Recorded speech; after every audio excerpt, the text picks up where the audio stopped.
ஒரு தந்தைக்கு 2 மகன்கள் இருந்தார்கள். அந்த 2 மகன்களுக்கும் திருமணம் செய்து வைத்தார். ஆனால் அண்ணன், தம்பி உறவு என்பது மிகவும் புனிதமான உறவாகவே அவர்கள் மதித்தார்கள். அண்ணனுக்கு திருமணமாகி 2 ஆண் பிள்ளைகளும் 2 பெண் பிள்ளைகளும் இருந்தார்கள். தம்பிக்கு திருமணமாகி குழந்தைகளே இல்லை. நாட்கள் கடக்கிறது.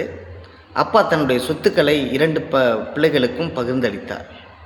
அப்பொழுது அவர்கள் தன்னுடைய வயலில் விவசாயம் செய்து வந்தார்கள்.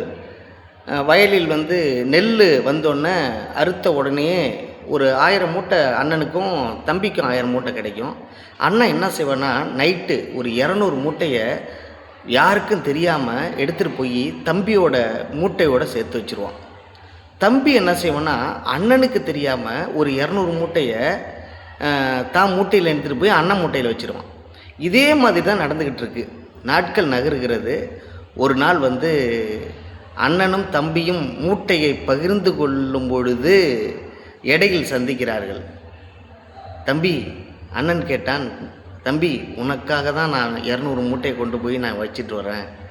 தம்பி சொன்ன, அண்ணன் உனக்காக தான் நான் 200 மூட்டையை எப்போதும் வச்சுட்டு வரேன், ஏன் என்று கேட்கும்பொழுது அண்ணன் சொன்னான், தம்பி உனக்கு குழந்தை இல்லை, லாஸ்ட்டில் நீ ரொம்ப கஷ்டப்படுவாடா, அதனால் இப்பொழுதே உன்னுடைய பணத்தெல்லாம் சேமித்து வச்சுக்கணும், அதிகமாக நீ பணத்தை சம்பாதிக்கணும் நோக்கோடு தான் நான் 200 மூட்டை எப்போதும் வச்சுக்கிட்டு இருந்தேன் அப்படின்னு அவன் சொல்கிறான். தம்பி சொல்கிறான், அண்ணா நான் உனக்கு 200 மூட்டை வச்சது என்ன காரணம்னா, நீ பசங்களோட வாழ்கிற, ரொம்ப கஷ்டப்படுவ, எனக்கு தான் குழந்தை குட்டி எதுவுமே இல்லையே, நீனாவது சந்தோஷமாக இருக்கட்டுமே, அதனால தான் உனக்கு உன்னுடைய பணம் உனக்கு பற்றாக்குறையும் ஆகிடுமேன்னு சொல்லிட்டு தான் நான் இதெல்லாம் வச்சுட்டு வந்தேன் அப்படின்னு சொன்னாங்க. இதுதான் உண்மையான அன்பு. அன்பு என்பது பரிவு உள்ளது, பிறர் பொருளை நாடாது, பிறர் பொருளை ஆசை கொள்ளாது.